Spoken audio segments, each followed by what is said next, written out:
Merci à tous d'être là aujourd'hui pour ce 15 minutes de grâce et de vérité avec le pasteur Mickey Hardy. Je suis sûr que vous allez tous avoir un moment extraordinaire dans la parole du Seigneur.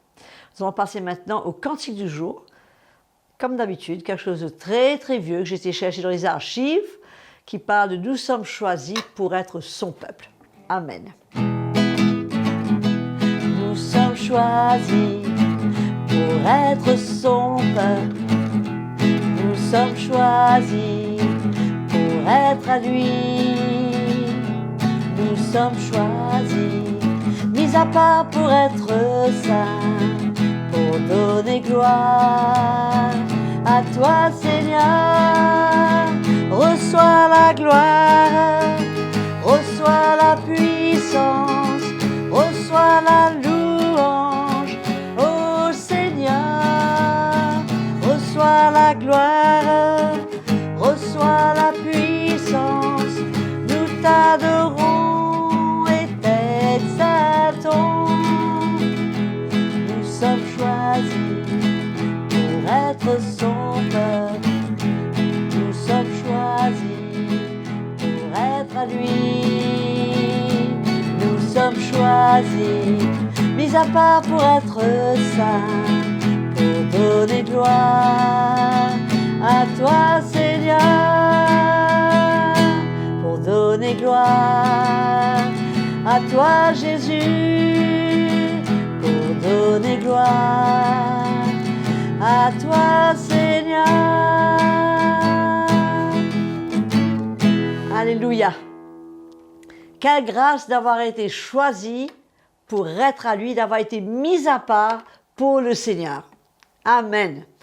Donc nous allons maintenant continuer avec le pasteur Mickey Hardy qui va nous parler toujours dans la série des déclarations des apôtres, une déclaration de Paul dans le livre des Galates qui nous dit que nous sommes appelés à la liberté. Quelle déclaration extraordinaire! Est-ce que cela voudrait dire, mes frères et sœurs, que nous pouvons faire tout ce que nous voulons, quand nous voulons, cela étant dit que nous sommes libres? Donc, sans plus tarder, nous allons écouter ce que le pasteur Mickey Hardy a à nous dire à ce sujet. Donc, nous l'accueillons avec des cœurs grands ouverts et je vous dis à tout de suite, après son partage. Bonjour à tous. Quelle joie de se retrouver pour notre programme 15 minutes de grâce et de vérité. Et bien sûr, merci Audrey pour ce chant que nous apprécions avant de pouvoir entendre la parole de Dieu. Donc, bienvenue et nous sommes heureux toujours de partager l'Évangile, que chaque jour nous puissions être encouragés, édifiés et confrontés en même temps. Mais la parole de Dieu, elle est faite pour ça. La parole de Dieu nous dit que cette parole, elle est vivante, elle est efficace, elle divise, donc elle nous encourage, elle confronte, elle met les choses à sa juste valeur, car elle est la vérité. Amen. Donc, nous parlons en ce moment des déclarations des apôtres et nous allons ouvrir notre Bible aujourd'hui dans le livre des Galates au chapitre 5. Nous allons lire le verset 1. Nous allons vraiment mettre l'accent aujourd'hui, ce matin, sur la liberté que le Seigneur nous a donnée. Quel cadeau!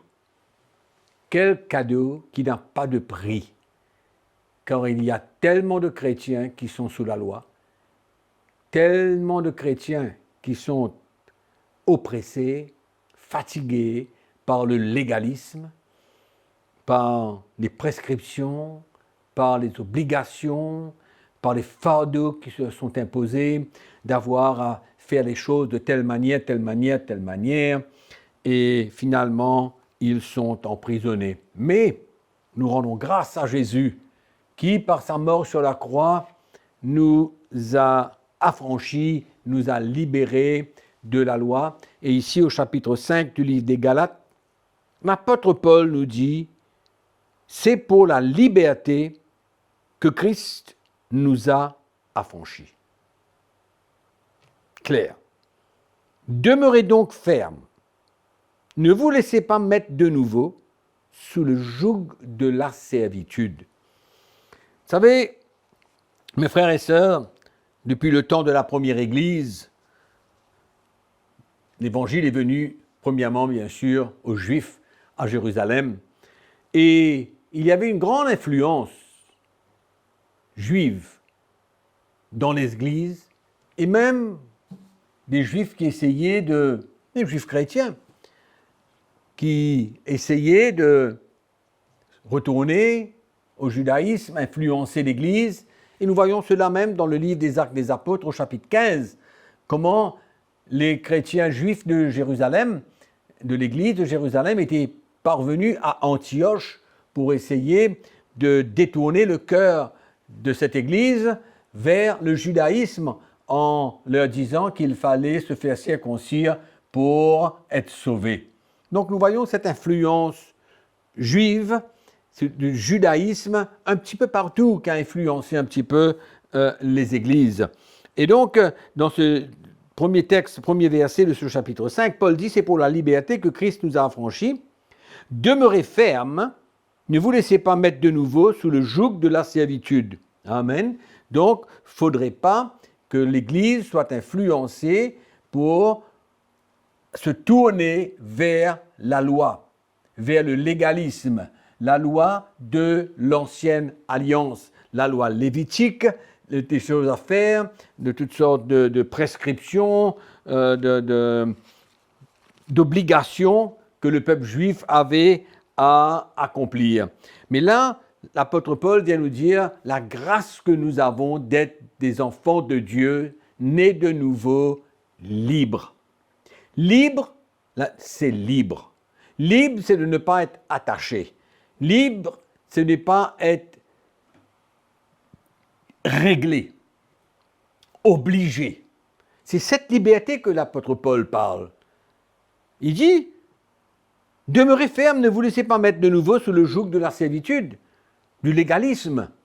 Et on voyait comment même il y avait les scribes, les pharisiens et tout ça au temps de Jésus, qui ensuite, même cela, au temps de l'Église, qui voulaient influencer les chrétiens.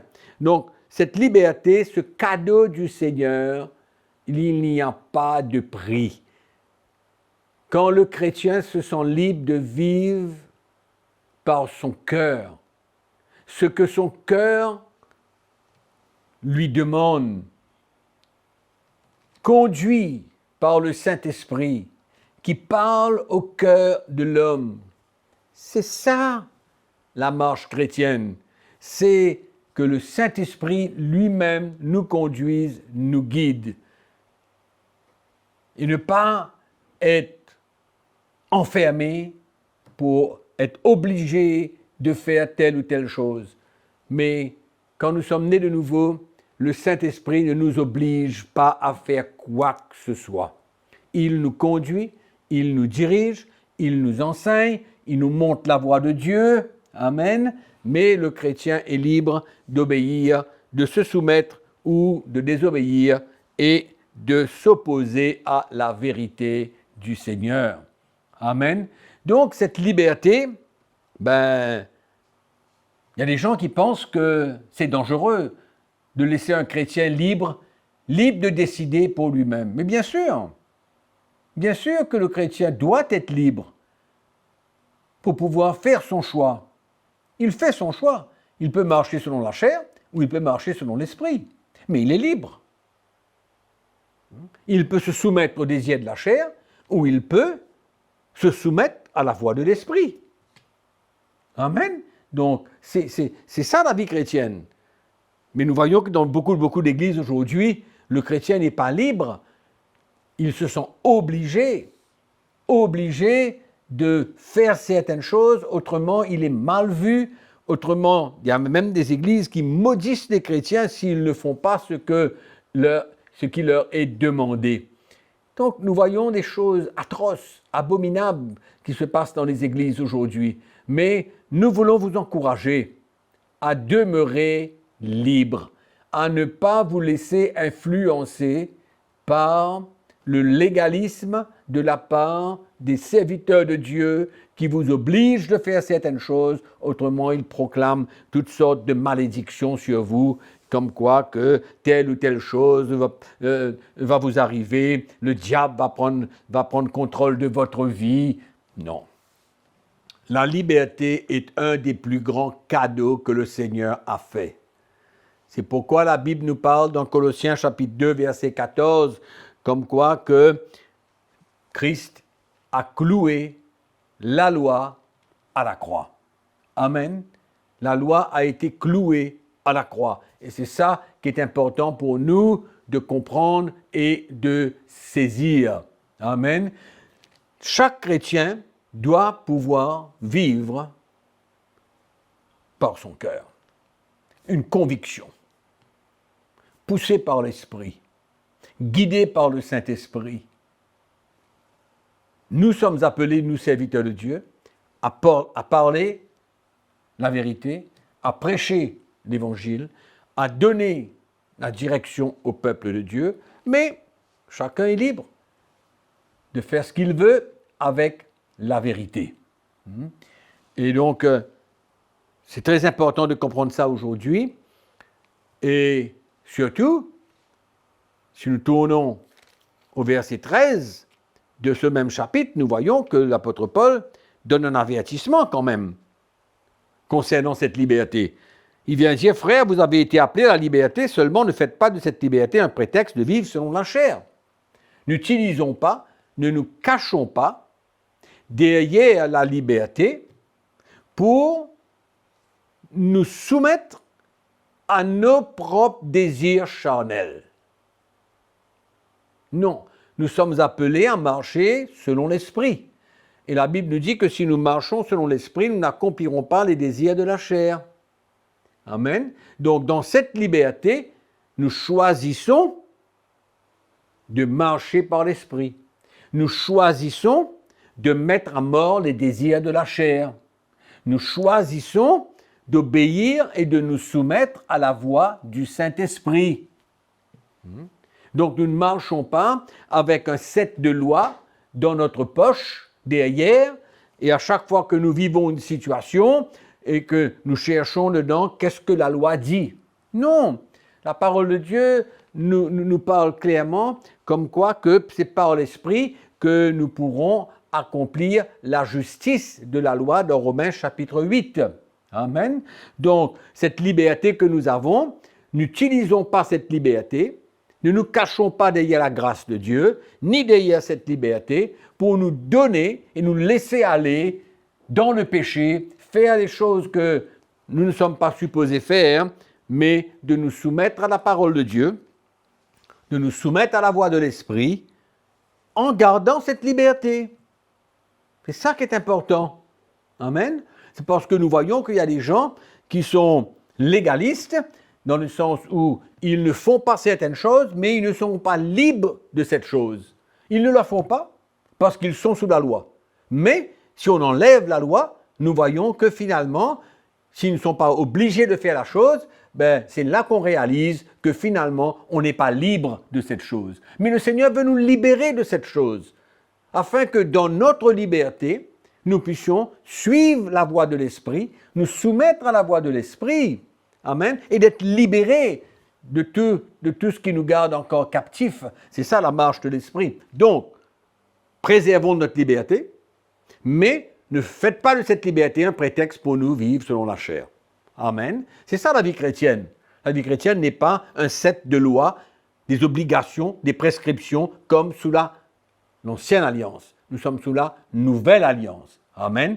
Donc, c'est un petit encouragement pour la journée et pour nous encourager à marcher par l'Esprit, à nous soumettre à l'Esprit. Amen. Cette petite lumière que nous recevons, ce n'est pas pour nous emmener à décider tout le temps de faire ce que notre chair nous demande. Non, il faut la mettre à mort.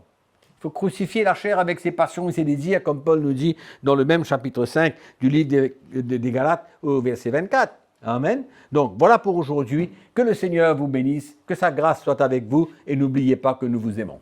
Amen. Je suis sûre que vous avez tous été bénis et encouragés. En effet, appeler à marcher dans la liberté n'est certainement pas une licence que l'apôtre Paul nous donne pour marcher dans la chair et faire tout ce que notre chair désire de faire.